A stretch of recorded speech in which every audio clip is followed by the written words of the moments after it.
Hola gente del internet, ¿cómo están? Sean bienvenidos a un nuevo video de Psicología con Palomitas.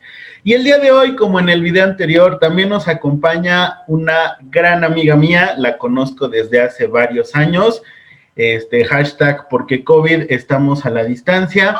Ella es de Oaxaca, me cuesta un poco mencionar el lugar de origen de donde ella es, pero bueno, dejaré que ella solita se presente, ¿sale? Para que ustedes la conozcan, para que ustedes sepan quién es, para que pues conozcamos más gente del ámbito de la psicología, en el gremio de la psicología. Y bueno, pues adelante, Julia. Hola Humberto, buen día, gracias por invitarme. Me presento, mi nombre es Julia Mendoza García, soy de Huajuapan, en Oaxaca, y soy egresada de la licenciatura en psicología de la Benemérita Universidad Autónoma de Puebla. Y bueno, te agradezco por invitarme aquí a este espacio a hablar sobre pues un tema bastante interesante. Y bueno, para el día de hoy estaremos hablando del trastorno de la personalidad antisocial, ¿sale? Una palabra que comúnmente se escucha, del trastorno que también muy poco se habla, pero que también se dice mucho, ¿sale? Pocos datos, mucho movimiento de la información, pero el día de hoy vamos a esclarecer esos puntos, ¿sale? Entonces le voy a dar la palabra a Julia para que ella comience con esta desmitificación del trastorno de personalidad, ¿sale? Ya pasamos por los trastornos del estado de ánimo, en esta ocasión son trastornos de la personalidad. Entonces, adelante. Así es, el trastorno de la personalidad antisocial es un trastorno de la personalidad en primer lugar porque se caracteriza por ser un patrón de comportamientos y procesamientos internos que se desvían de las expectativas que se tiene dentro de una cultura. Específicamente hablando del trastorno de la personalidad antisocial, esta es un patrón dominante de una inatención y vulneración de los derechos de las demás personas. Es decir, hay un fracaso en la adaptación a las normas sociales. No se cumplen, no se respetan, hay un desprecio. En México, aproximadamente un 5% de la población llega a presentar este trastorno. De ese 5%, aproximadamente un 1% desarrolla psicopatía. Y también este trastorno es más común en los hombres. Si bien es cierto, también cabe destacar que hay un país que se caracteriza por presentar casos de este tipo, al menos es un país vecino. Estados Unidos es uno de los países que en cuanto a estadísticas también eh, pues aparecen altas en cuanto a personas o a individuos que presentan este trastorno, ¿sale? Pero bueno, también cabe hacer una pequeña aclaración, ¿no? Mencionaba yo, esta palabra se ocupa mucho, incluso hasta entre los jóvenes llega a aparecer, la ocupan como parte de su jerga literaria, de su mismo vocabulario, encaminada a mencionar es que eres bien antisocial. ¿La has escuchado alguna vez esta expresión? Sí, así es. Muchas personas consideran que una persona antisocial es aquella que no tiene interés en interactuar con otras personas, de salir, en tener alguna actividad que involucre pues más de dos personas. Estas personas no son antisociales, son asociales. Ese es un concepto que se refiere más y es más correspondiente a este tipo de personas que son pues más introvertidas, prefieren hacer actividades solos y pues un poquito más hogareñas, ¿no? Más en su casa. Estas son las personas asociales, no antisociales, aunque claro, también podrían presentar conductas antisociales, pero por lo general lo que las personas a lo que se quieren referir es a una persona asocial, no antisocial. Ahorita vamos a ver lo que sí es una persona antisocial. Exactamente, vamos a comenzar como tal a hablar de las características que presenta un individuo para mencionar, ¿sale? Que pues es una persona antisocial. Ahora, recuerden que en estos momentos, o al menos en estos videos, no pretendemos que ustedes se diagnostiquen, pues con estas características, ¿no? Sino más bien es un proceso de información. ¿Por qué? Porque a veces sí llega a presentarse en nuestra colonia, en nuestra calle, en nuestro municipio, este, etcétera, etcétera, etcétera. ¿Sale? Y la primera característica es que la persona haya generado algún evento donde haya sido detenido, ¿sale? No precisamente arrestado, pero que sí haya sido detenido por alguna fuerza policíaca, llámese, al menos en México, Policía Estatal, Policía Federal, la Marina, la Guardia Nacional o algo por el estilo, ¿sale? En una siguiente característica, estas personas tienden a generar daños en propiedades ajenas, ¿sale? Acuérdense que en este proceso a las personas no les importa lo que puedan generar a su alrededor, en ellos solo está el hecho de destruir las propiedades que puedan tener los demás. Muchas veces se encaminan hacia aspectos de acoso y hostigamiento a las personas que puedan tener a su alrededor o en los lugares donde ellos se encuentren, ¿sale? Muy comúnmente se da los asaltos, los robos a mano armada, por supuesto. ¿Por qué? Porque no les importa lo que puede estar generando el susto, el pánico, la crisis que pueda aparecer en esos momentos de las otras personas. Y pues bueno, se dedican mucho a los robos. Como una de las principales, esto genera una detención, ¿sale? Pero que no puede llevarlos como tal a prisión. Una de las características que también aparecen en estos momentos es que tienden a mentir muchísimo. Una de las principales características de ellos es que sobre todo mienten, ¿sale? Y otra de las cosas es que manipulan a las otras personas, no las dejan que hablen, se sienten superiores a los demás. Así es, esas personas hacen uso del engaño, de mentiras repetidas y tienden también a utilizar alias para incluso llegar a cometer algunas estafas para satisfacer alguna necesidad o algún placer.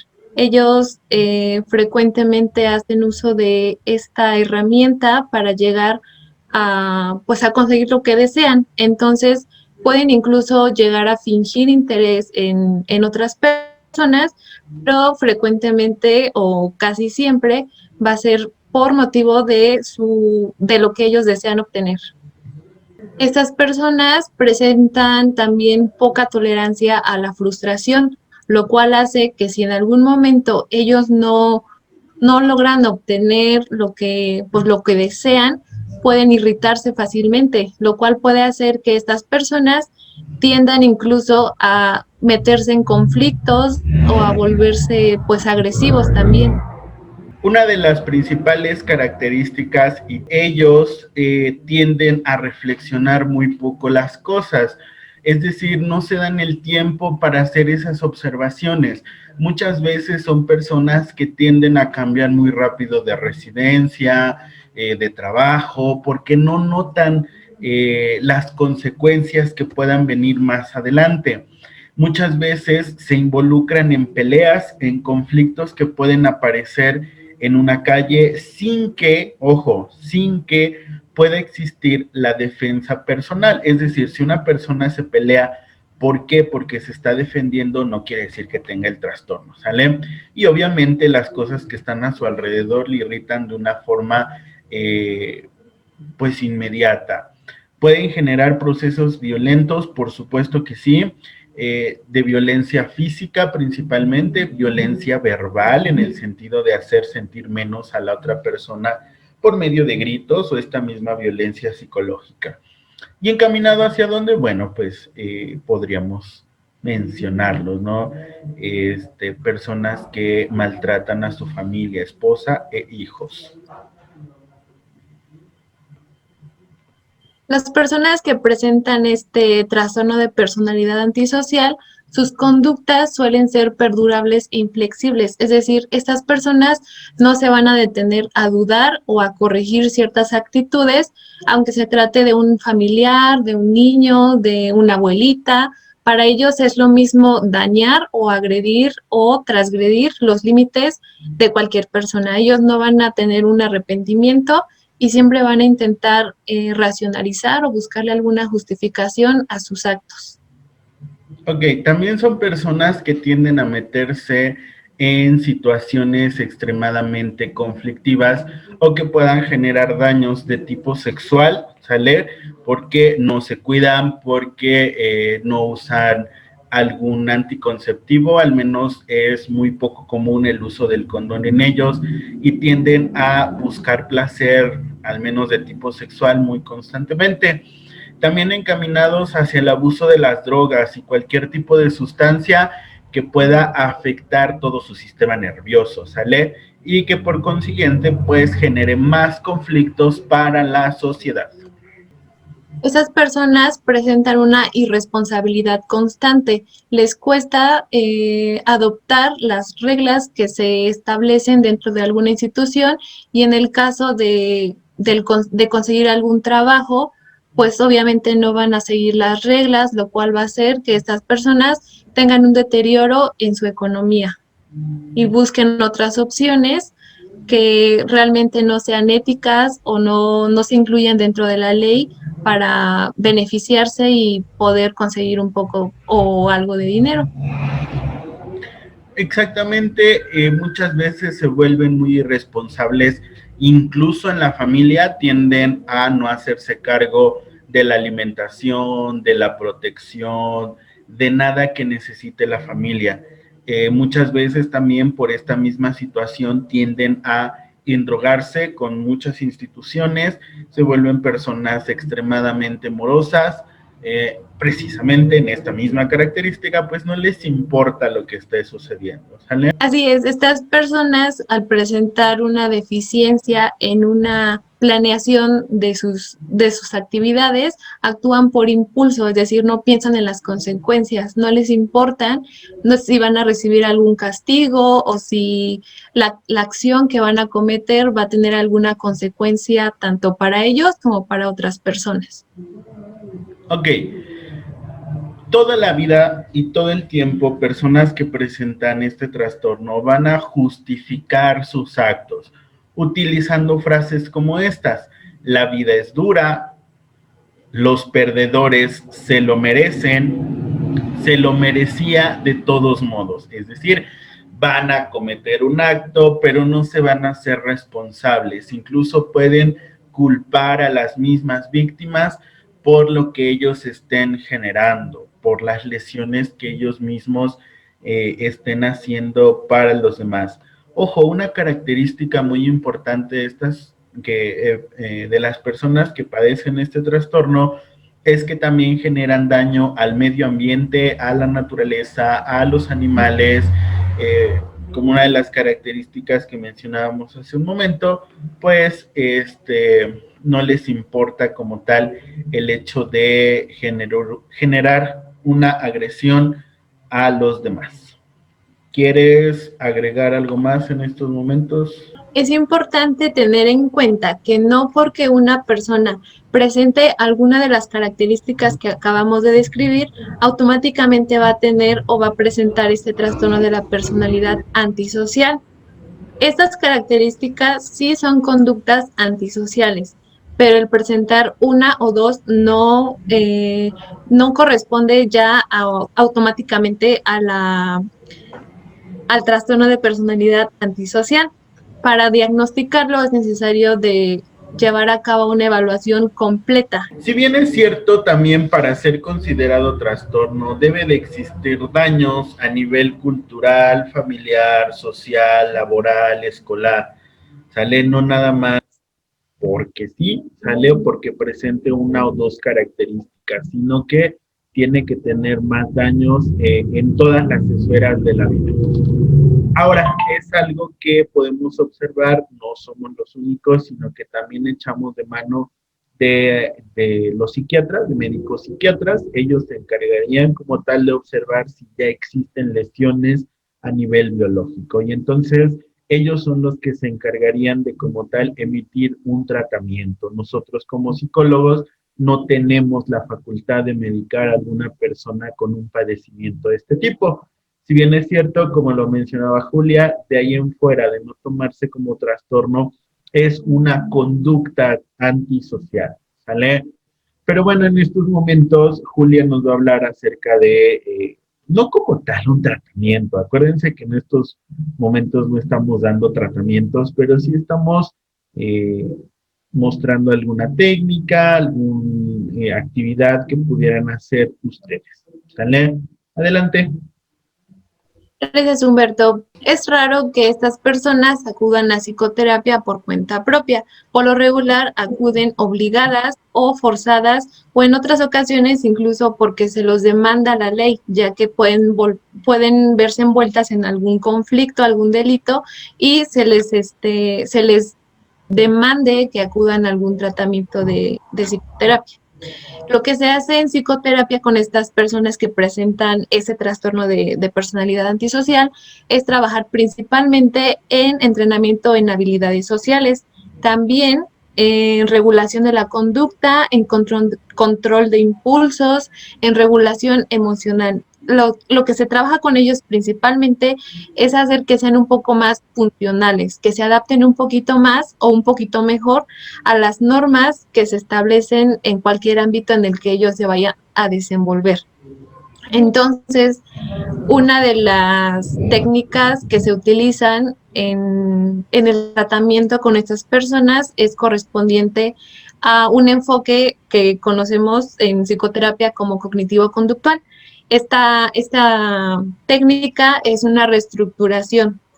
Se puede trabajar de la siguiente manera. La persona en una hoja va a escribir cuáles son las consecuencias que me llevan a corto, mediano y largo plazo el mantener las conductas que yo estoy llevando a cabo hasta el día de hoy.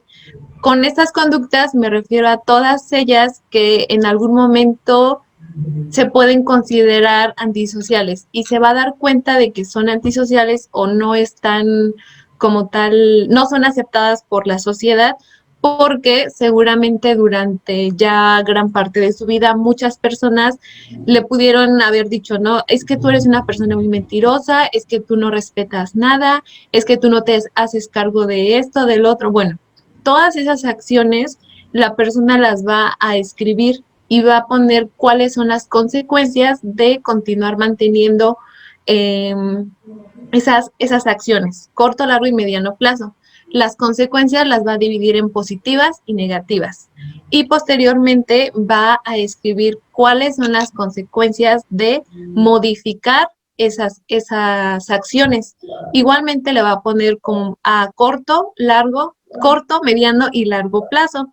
Igualmente positivas y negativas. A continuación, lo que se va a hacer es que esta persona le va a dar una importancia a las consecuencias de continuar con estas actitudes, estas acciones y la importancia de modificar estas acciones. Entonces va a poder darle un valor. Entonces va a ver como cuál para él tiene mayor importancia y también va a ver cuáles son las consecuencias en un futuro, porque estas personas por lo regular no tienen una capacidad de establecerse metas que sean realistas.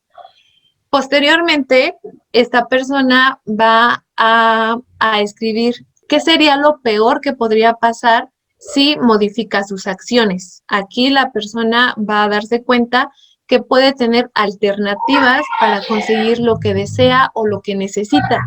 Y estas alternativas van a ser más adaptables, más adaptativas a lo que la cultura le demanda, ¿no? Las reglas sociales, incluso las leyes.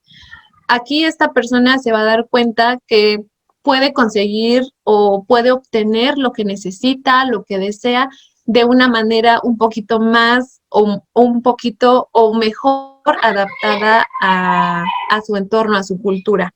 La persona a partir de aquí, al tener ya alternativas, va a empezar a adoptar ciertas conductas. Muchas veces les puede costar el empezar a actuar de esa manera, tal vez porque no van a tener como una persona o un modelo de referencia. Lo que se hace aquí es trabajar con lo que se conoce como modelado. La persona va a tomar como referencia, como su modelo, a una persona que considere que haya sido testigo, que tenga una forma paciente de solucionar o de manejar las situaciones y tenga resultados exitosos. O sea, una persona que en una determinada situación de conflicto actúe con calma y también tenga éxito. Es posible que esta persona tal vez en ese momento no conozca a nadie que sea así, porque su deterioro va a ser también social. O sea, progresivamente, mientras siga manteniendo estas actitudes, estas acciones, su entorno pues social va a ser cada vez pues menor, incluso inexistente. Así que esta persona puede tomar como referencia a alguna persona que haya conocido incluso en su infancia, en su adolescencia. Y a partir de aquí va a ir adoptando ciertas conductas, va a ir regulando y se va a llevar un proceso. Esta técnica que acabo de describir, obviamente tiene que ser guiada y pues manejada por una persona profesional. No significa que una persona pues no lo pueda hacer solita en su casa. Claro que la puede hacer, pero con estas personas con este trastorno de personalidad antisocial es un adecuado tratamiento que sea completo. Es decir, que tanto incluya el factor psicológico, también el médico y pues varios. Ok, es cierto lo que mencionas, Julia, es una técnica simplemente, se dan cuenta, tiene todo un proceso metodológico, ¿vale? Para ayudar a este tipo de personas. Y bueno, nuevamente les vuelvo a mencionar, si tú sabes o conoces de alguien que está pasando por alguna situación de este tipo, eh, pues qué más que ayudarlos llevándolos a psicoterapia, ¿vale? Ya ves, ya lo mencionabas, no, o lo mencionaba Julia, no es como que la persona diga, ah, creo que sí estoy teniendo malas conductas, voy a psicoterapia, ¿no? Sino que muchas veces se ven obligados dentro de centros de reinserción social, en un mismo hospicio, en un batán, por ejemplo, aquí en el estado de Puebla, etcétera, etcétera. No son obligados como tal a llevar un proceso terapéutico. No tienen la capacidad de buscarlo por sí mismos, ¿no? Pero bueno, vamos a dejar hasta acá esta charla. Julia nos habló acerca del cognitivo conductual. Es un muy buen enfoque también de psicoterapia. Él es el que más se trabaja para este tipo de situaciones, ¿no? Igualmente recalcando, no porque presenten algún síntoma, aunque sea solo una característica de ese trastorno, es ya automáticamente están diagnosticados, ¿no? Si ustedes consideran que necesitan o que pueden cambiar o mejorar alguna cuestión, adelante pueden ir a terapia, los recibiremos. Así es, una, dos, tres características, pues asistir a un proceso terapéutico, ¿sale? Bueno, pues vamos a dejar hasta acá las características. Y bueno, amigos, ya conocimos un poco acerca de este trastorno de la personalidad antisocial. Y bueno, ¿qué más que agradecer a nuestra colaboradora del día de hoy? Julia, te agradezco mucho que hayas aceptado la invitación de estar con nosotros, aunque esté a la distancia. Ya habrá momento en que nos planteemos un día a grabar juntos en un espacio de manera física, no frente a un aparatejo de estos. Pero bueno, te agradezco mucho otra vez que hayas aceptado la invitación. ¿Algún mensaje que quieras dejar a las jóvenes generaciones y a las no tan jóvenes generaciones? Sí, gracias Humberto a ti por invitarme a tu espacio aquí a colaborar, a brindar un poquito de información muy interesante a las personas. Y bueno, me gustaría decirle a las personas que nos escuchan, que nos ven, que si bien hace un momento decíamos que las personas que presentan alguna o todas de las características del trastorno de personalidad antisocial, esta no es la única razón por la que una persona pueda o deba acudir a psicoterapia. Si ustedes presentan o están pasando por alguna situación difícil o que les sobrepasa, o incluso si no es así, incluso si quieren mejorar en alguna cuestión en cualquier ámbito, ustedes son bienvenidos a pues acudir a psicoterapia, ¿no? Siempre hay que cuidar no solamente de la salud física, sino que también de la mental, ya que somos pues cuerpo y mente. Entonces, pues no olvidar esa cuestión de cuidar de nuestra salud mental. Y bueno, amigos, ya para finalizar, pues ya conocieron a Julia, pueden pedirnos sus datos por alguna orientación que necesiten allá en el estado de Oaxaca. Ella se encuentra en estos momentos en su ciudad natal, ¿sale? Y bueno, ya para finalizar, les dejo aquí arribita en este espacio los datos del Centro de Intervención Psicológica Yolcuali. Y deseando que tengas una excelente semana, nos vemos pronto. Bye, bye.